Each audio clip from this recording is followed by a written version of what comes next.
आज मैं चंद अहम बातें आपके सामने रखता हूं कंपैरिजन के तौर पर कि दुनिया जब से आबाद है जंगों का एक सिलसिला चलता रहा है।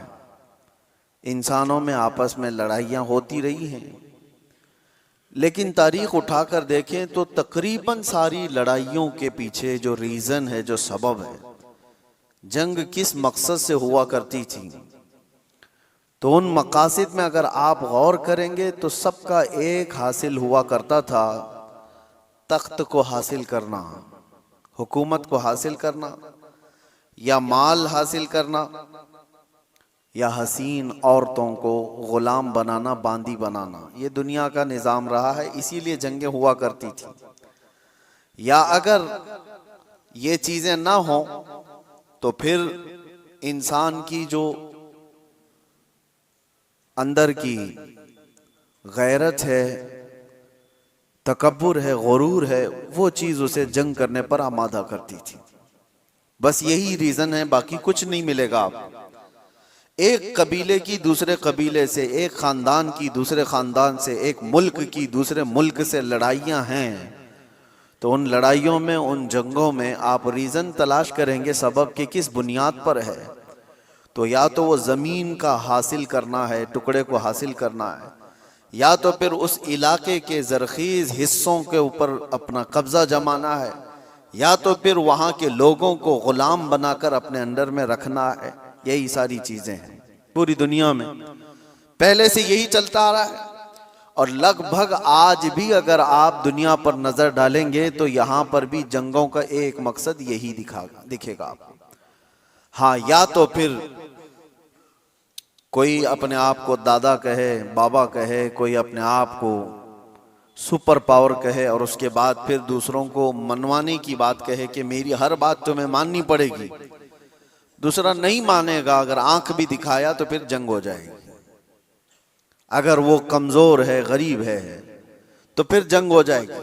लेकिन यहां पर भी मकसद जंग का यही है। पूरी दुनिया में तन्हा इस्लाम के मुतालिक मैं आपको बताऊं, इस्लाम में जो जंगें हुई, गज़वात हुए सहाबा के और दूसरों के दरमियान, वहां क्या मकसद रहा, क्या रीज़न रहा। हज़रत रबिया बिन आमिर रदी अल्लाह ताला अन्हु हुज़ूर सल्लल्लाहु ताला अलैहि वसल्लम के तर्जुमान हैं, एम्बेसडर हैं। जब वो ईरान में गए थे वहाँ के बादशाह के पास पैगाम लेकर इस्लाम का, तो आपसे पूछा गया था कि आप लोग क्यों ये पैगाम पहुँचाना चाहते हैं हर जगह, और क्यों लड़ना चाहते हो या मुकाबला करना चाहते हो। आपने कहा हमारे आका सल्लल्लाहु ताला अलैहि वसल्लम का फरमान आलीशान है, ला ततमन्नौ लिक़ा अदुव्विकुम, दुश्मन से मुठभीड़ होने की, जंग करने की तमन्ना भी मत करो, जंग करने की ख्वाहिश मत रखो। लेकिन हम पैगाम अमन और पैगाम इस्लाम फैलाते हैं, इसलिए अब रीज़न सुनो, सबब सुनो, इस्लाम किस लिए फैला। हज़रत रबिया बिन आमिर कहते हैं कि हमारा सिर्फ एक मकसद है कि इंसानों को इंसानों की गुलामी से निकालकर खालिक की आप बंदगी में लगा दें, अल्लाह की बंदगी में और उसकी इबादत में लगा दें। हमारा मकसद ये है इंसान इंसान का गुलाम ना रहे। हर दौर में यही चलता आ रहा है। और आप शुरू के दिनों में जो गुलामों के मामलात इस्लाम के मसाइल में भी अगर पढ़ते हैं तो यूँ नहीं है कि इस्लाम ने ग़ुलामी को बढ़ावा दिया है, बल्कि इस्लाम धीरे धीरे धीरे ग़ुलामी को ख़त्म कर दिया। अरे तुमने कसम का अगर खा लिया, कसम खा लिया और उसको तोड़ दिया तो कफ़ारे में ग़ुलाम आज़ाद करना है, रोज़ा उसके कफ़ारा है, उसमें ग़ुलाम आज़ाद करने हैं, ज़िहार है उसमें ग़ुलाम, कई ऐसी चीज़ें हैं। गलती तुम कर रहे हो लेकिन ग़ुलाम को आज़ाद करना है। ये सिस्टम क्यों बनाया गया था? ये सिस्टम इसलिए कि गुलामी का दौर खत्म हो जाए।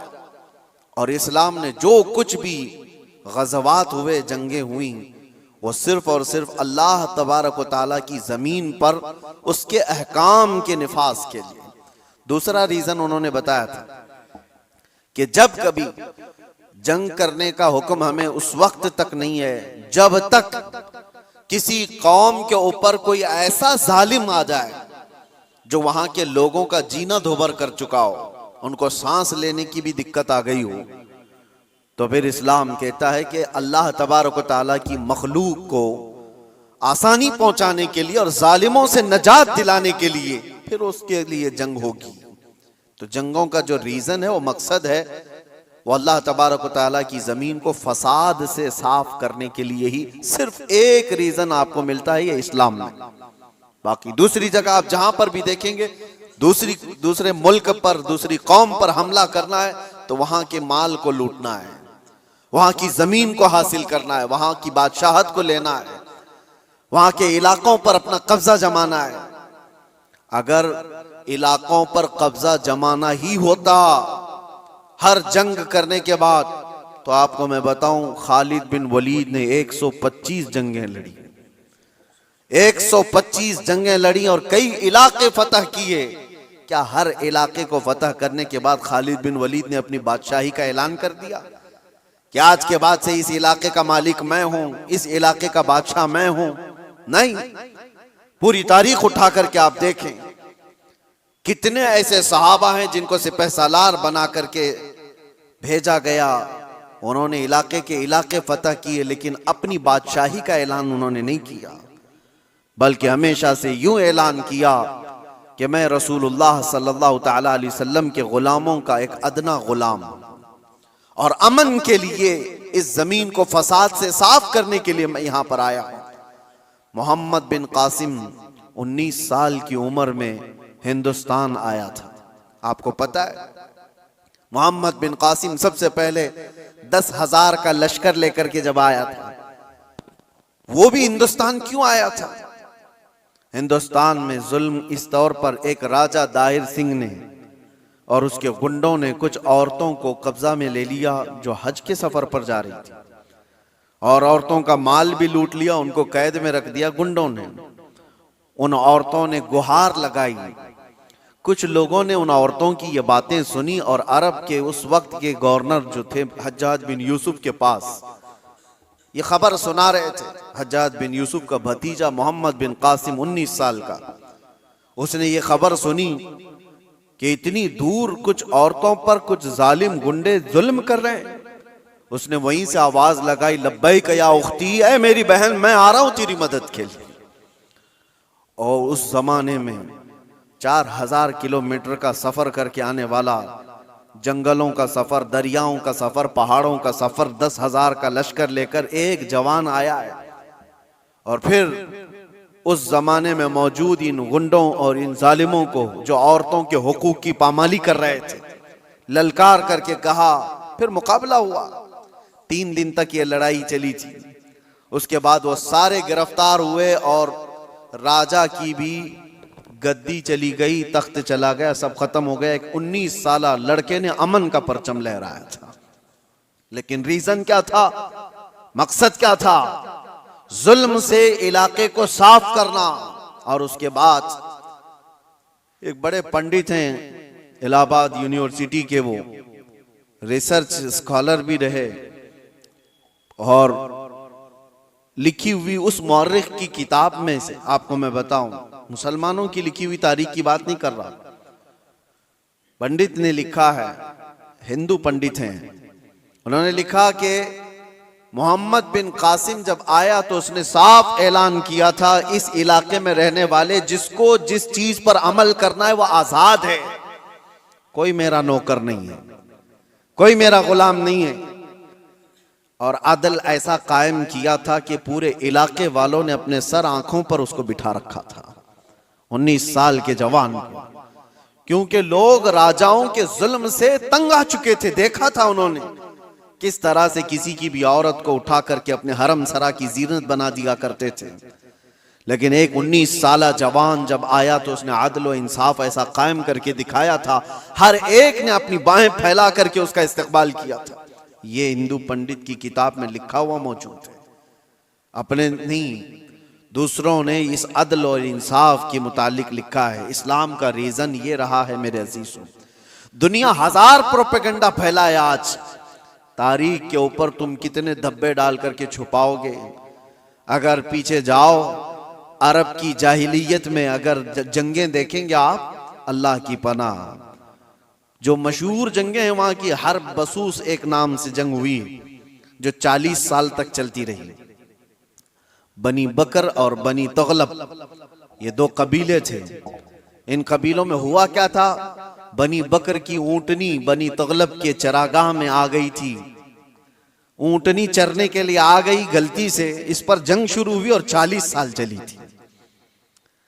कैसी जंग हुई थी दोनों कबीलों में, जब तक दोनों कबीलों के लोग खत्म ना हो गए, दोनों कबीलों की ऊंटनियां और घोड़े मर नहीं गए, तब तक ये जंग चलती रही। उसके अलावा और भी जंगें हैं। औस और खजरज की लड़ाई 120 साल तक चली थी। ये सिर्फ और सिर्फ गुरूर और तकब्बुर की बुनियाद पर चली हुई जंगें हैं। इलाके के इलाके उन्होंने खत्म कर दिए थे, नस्लें खत्म हो गई थी। नबी पाक सल्लल्लाहु ताला अलैहि वसल्लम के मदीने तैयबा आने तक औस और खजरज की लड़ाई चल रही थी। और अगर आप ये कहें ये अरबों की जहालत और इनकी निहायत ही बदमाशी का हाल होगा, तो ऐसा नहीं है मेरे अजीजों। उस जमाने में ईरान का भी वही हाल था, रोम का भी वही हाल था। जब ये किसी इलाके पर काबिज होते, आपको पता है कि एक ईरानी बादशाह ने फिलिस्तीन पर हमला किया था तो 1,40,000 फिलिस्तीनियों को ज़बह कर दिया था। और रोम वाले क्या करते थे, रोम के ईसाई जब यहूदियों पर काबिज होते थे तो उनके यहां तो मशगला था। हजारों लोग जब जंग में कैदी बनकर के आते थे तो इंटरटेनमेंट के लिए रोजाना मैदान सजाए जाते थे और उसमें बड़े बड़े जो पहलवान हैं, जो सिपह सालार हैं, वो अपनी तलवार का जौहर दिखाने के लिए इन कैदियों को एक साथ मारते थे। और ये मुकाबला होता था कि एक वार में कितनी गर्दनें उड़ा सकता है आदमी।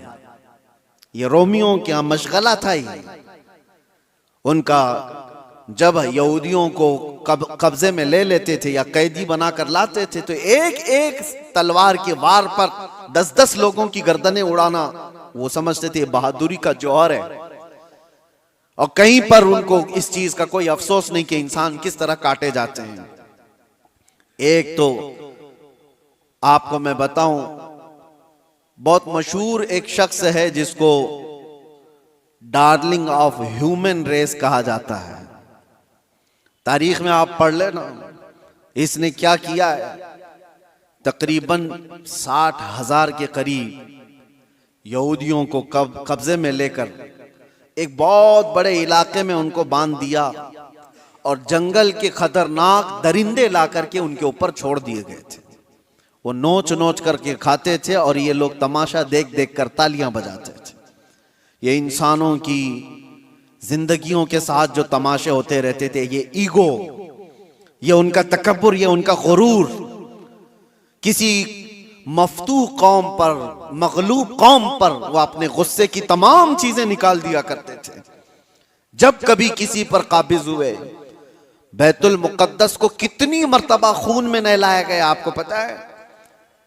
टाइटस के जमाने में पूरे फिलिस्तीन में ऐसी जंग हुई थी कि घोड़ों के टाप पूरे खून से भर जाया करते थे। जब भी घोड़ा किसी भी गली में जाए खून के बगैर नहीं आता था। यह सब तारीख महफूज है, हमारी लिखी हुई नहीं। ये गैर मुस्लिमों की लिखी हुई तारीखें मौजूद हैं जिन्होंने पूरी दुनिया में क्या तमाशे बनाए। और एक तरफ इस्लाम के खिलाफ प्रोपेगेंडा फैलाने वाले, उनको मैं दावत देता हूं, आओ मुताला करो, आओ मुताला करो। किसी भी जंग को छेड़ा नहीं गया था। हुजूर पाक सल्लल्लाहु ताला अलैहि वसल्लम के जमाने पाक में जितने गज़वात हुए थे, वो जितनी भी जंगें हुई वो इस फार्मूले पर हुई हैं, छेड़ो मत, लेकिन छेड़े कोई तो छोड़ो मत। यही फार्मूले पर जंगें हुई। बद्र में मेरे आका सल्लल्लाहु अलैहि वसल्लम तशरीफ ले गए। क्या बद्र को जबरदस्ती लड़ने के लिए बुलाया गया था? नाफिज की गई थी मुसलमानों पर। ओहद मदीने में हुई है। कुफारे मक्का वहां से पूरे कबीले लेकर के आए थे मदीने पर हमला करने के लिए। तो जंगे ओहद मदीने के बाहर हुई। जंगे खंदक कहां हुई? 12,000 कुफार व मुशरिकीन आए थे हुजूर पाक सल्लल्लाहु अलैहि वसल्लम और सहाबा से लड़ने के लिए। और कहां पर? मदीने के बाहर ही लड़ाई हुई, गए नहीं थे, मदीने के आसपास हुई। ये सब जंगों के बाद, हर जंग का रीजन मैं आपको बताऊंगा, लेकिन जंगों के भी उसूल होते हैं। लेकिन दुनिया ये सिर्फ उसूल बताने के लिए कहती है, आज उस पर अमल कोई नहीं करता, अमल कोई नहीं करता।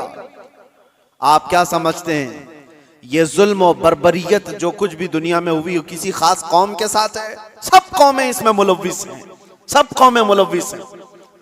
हमारे यहाँ की कौमों के मुतालिक भी तारीख में आपको बताओ, हिंदुस्तान में भी क्या क्या होता रहा, कितनी बड़ी बड़ी जंगें हुई और कितने लोगों का कत्ले आम हुआ।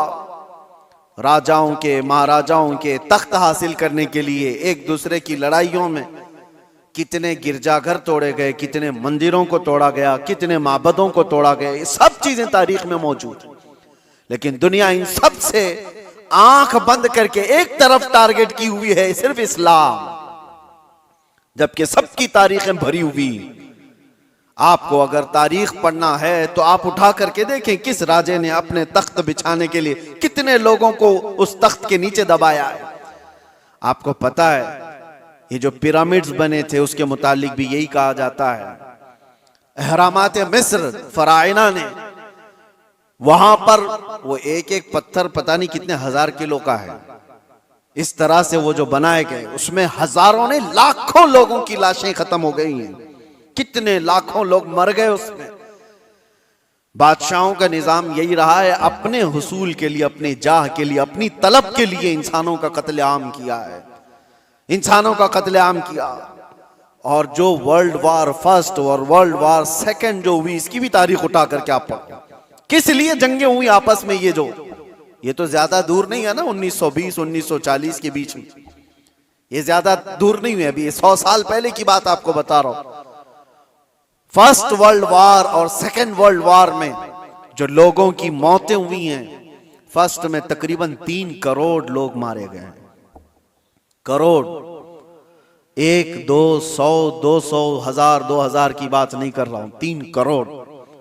और सेकेंड वर्ल्ड वार में उससे भी ज्यादा लोग मारे गए, जख्मी हुए। ये सिर्फ और सिर्फ बादशाहों ने अपने तख्त के लिए, अपनी जमीनों के लिए लड़ाइयां लड़ी।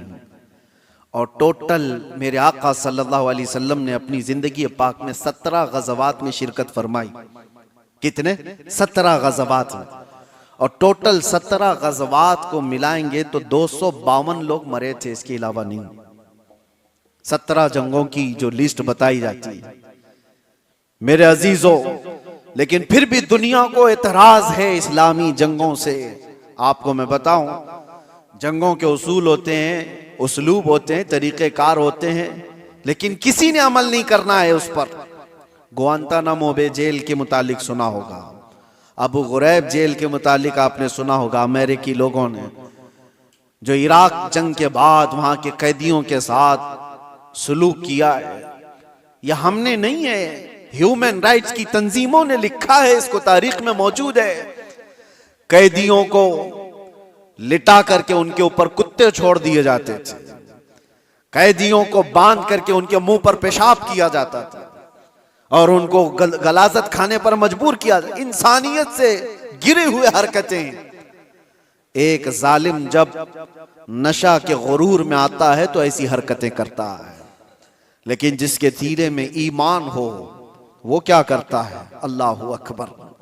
मेरे अजीजों, मुहम्मदुर रसूलुल्लाह सल्लल्लाहु तआला अलैहि वसल्लम के पाए अक़दस पर मैं तुम्हें लेकर चलता हूं। ये वो वक्त है जब अल्लाह के हबीब सल्लल्लाहु तआला अलैहि वसल्लम का पैगाम दुनिया में बहुत दूर तक जा चुका था। यमन, इराक, शाम, मिस्र, हर जगह पहुंच चुका था और 1,20,000 सहाबा उस वक्त मौजूद थे जब नबी पाक सल्लल्लाहु तआला अलैहि वसल्लम की कुव्वत का आलम था, गलबे का वक्त था। मक्का भी फतह हो चुका था, मदीने के आसपास का इलाका इस्लाम के परचम से लहरा रहा था। ये वो दौर की बात